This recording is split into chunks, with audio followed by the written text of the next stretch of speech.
Je poursuis avec le témoignage de mon épouse Comfort qui a été en mission à partir du lundi 9 octobre jusqu'au vendredi 13 octobre. Alors, elle travaille dans une compagnie qui est située en Géorgie. Il y a un petit bureau non loin de là où nous habitons, au nord de Houston, ici au Texas, mais généralement elle travaille depuis la maison. Elle y va de temps en temps, rarement peut-être une fois tous les 3 mois ou tous les 6 mois. Alors la compagnie l'aime beaucoup. Alors la compagnie a offert un voyage royal à une quinzaine d'employés de toute la compagnie, de tout le département. Donc la compagnie, donc il y a une succursale dans cette compagnie qu'elle gère sur le plan de tout ce qui est comptabilité, finance, donc elle gère cela. Alors la compagnie générale, les grands exécutifs, je vais dire les administrateurs de la compagnie, ont organisé une réunion avec 12 emplois, 12, 15, Confort ne m'en veut pas si je ne donne pas le chiffre exact, bref, une quinzaine. Alors, elle est allée, je l'ai déposée à l'aéroport lundi le 9 octobre.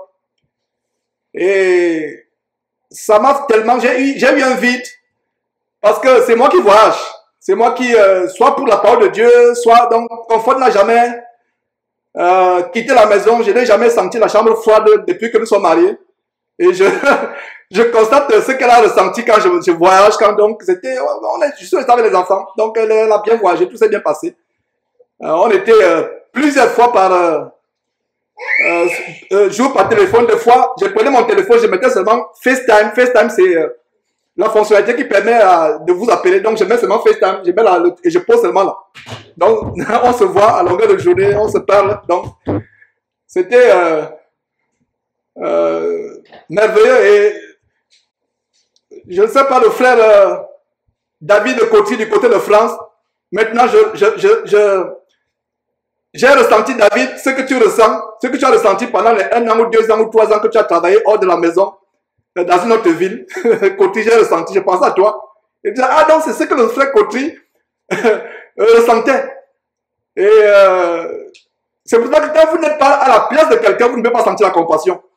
Une femme qui traverse un problème de divorce, vous ne pouvez pas savoir ce qu'elle ressent. Si Dieu ne met pas vraiment dans le cœur ce qu'elle ressent. Et en passant pour prêcher la parole de Dieu, il faut être en mesure de ressentir la douleur que les gens ressentent, de ressentir vraiment le malheur que les gens ressentent. Alors elle a bien voyagé. Pourquoi dans ce témoignage? Donc elle arrive bien reçue. Ils avaient des voitures à leur service. Ils avaient même 2 bateaux de plaisance à leur service. J'ai seulement dit à Confort, fais attention. Ne sois pas séduit par ces gens. Parce que ces réunions, donc elle a, pendant une semaine, la grande vie. Hôtel 5 étoiles, restaurant 5 étoiles, où les chefs viennent te montrer les sommeliers, etc. Et avant de voyager, elle a décrété un jeûne.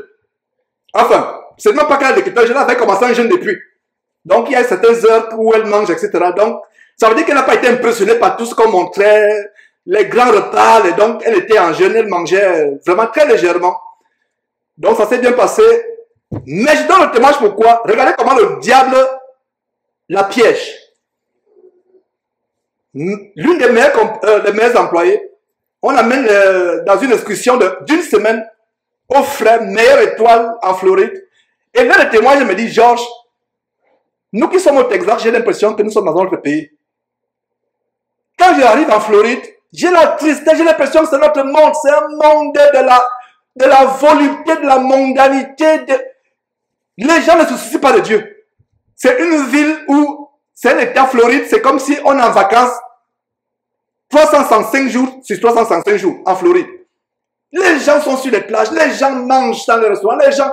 Et elle était triste, elle pense à cette parole du Seigneur, que le Seigneur, soudainement, tout cela pourra finir, soudainement. Donc, c'est l'ambiance, c'est les fêtes, c'est l'extravagance. Elle pensait que on avait tout vu ici à Houston, au Texas, mais là-bas, elle pensait que c'est notre pays. Et Elle a tenu le coup.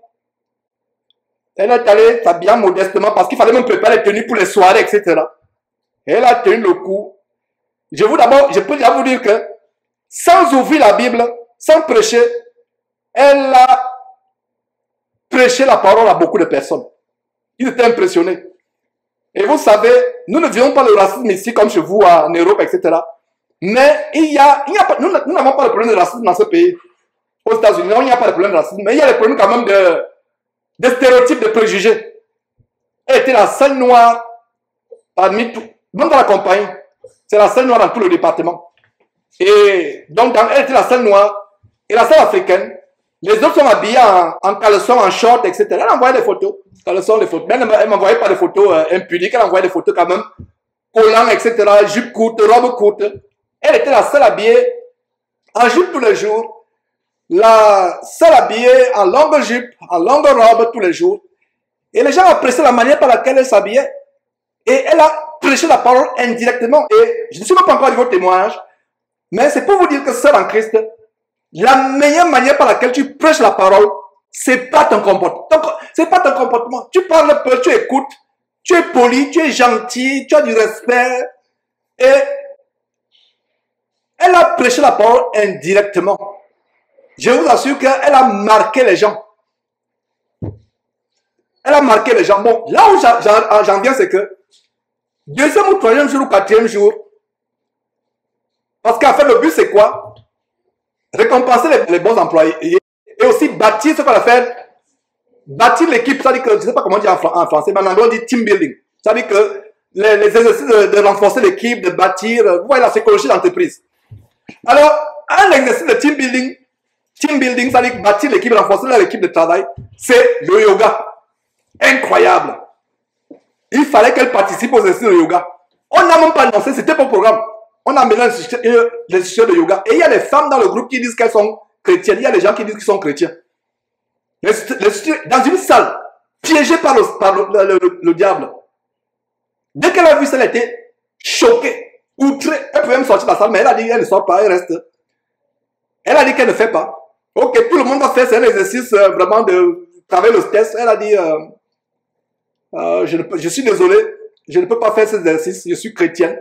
Les autres disent, nous aussi on est chrétiens. Elle a dit non.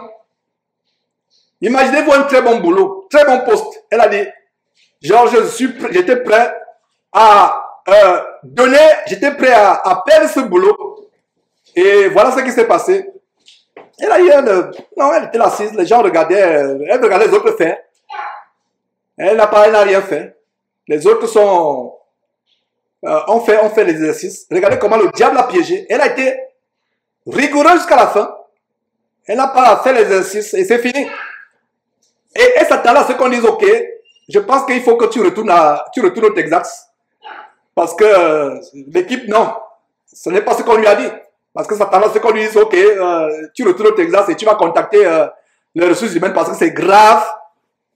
Personne ne lui a dit cela. Et au contraire, par la suite, elle a eu à conseiller des personnes indirectement, sans les juger, à conseiller des personnes que voilà, moi c'est contraire à ma foi.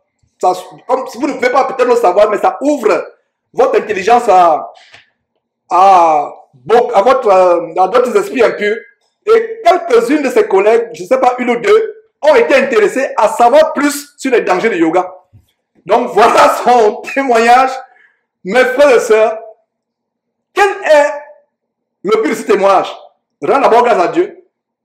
Et aussi dire que, frère, même s'il faut perdre votre emploi, et regardez, vous arrivez, vous avez des bateaux de plaisance, on loue 2 bateaux de plaisance, les yachts là. Pour vous, on vous épate.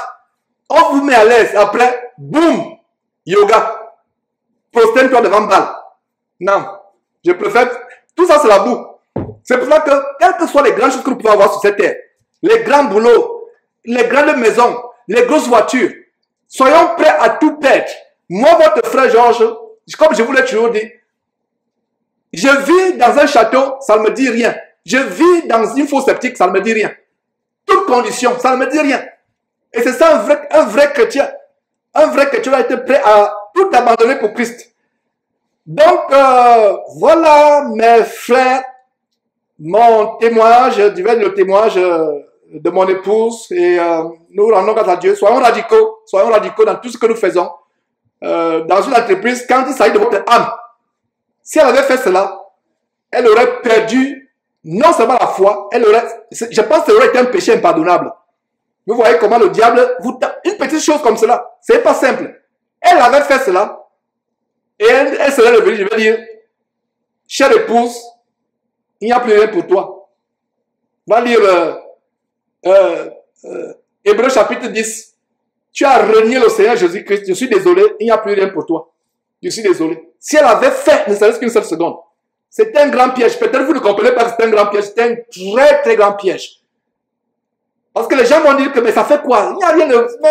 C'est pour être relax, les gens vont argumenter. Mais fais aussi, fais comme nous. Il n'y a rien de cela, il n'y a pas de mal. Fais, où est le problème? C'est juste pour décompresser. Elle a dit non, elle ne fait pas. Elle n'a pas fait. Elle était dans la même salle de yoga. Elle n'est pas sortie. Elle les regardait. Situation bizarre, n'est-ce pas? Vous êtes là, vous regardez les autres. Donc nous rendons grâce à Dieu. Alors, je pense qu'il serait mieux de terminer par les témoignages avant maintenant de commencer l'enseignement. Est-ce qu'il y a un frère qui aimerait aussi témoigner, soit pour lui, soit pour son épouse ou... voilà, et les sœurs, si vous avez un témoignage, écrivez-moi. Et c'est mieux même d'écrire avant. Donc, je ne vois pas de main levée. Est-ce qu'un frère a un témoignage? Donc, soyons organisés. Comme j'ai commencé par le témoignage, finissons une bonne fois par le témoignage. Et voilà, il y a David et Mireille. Donc, débloquez votre micro, s'il vous plaît.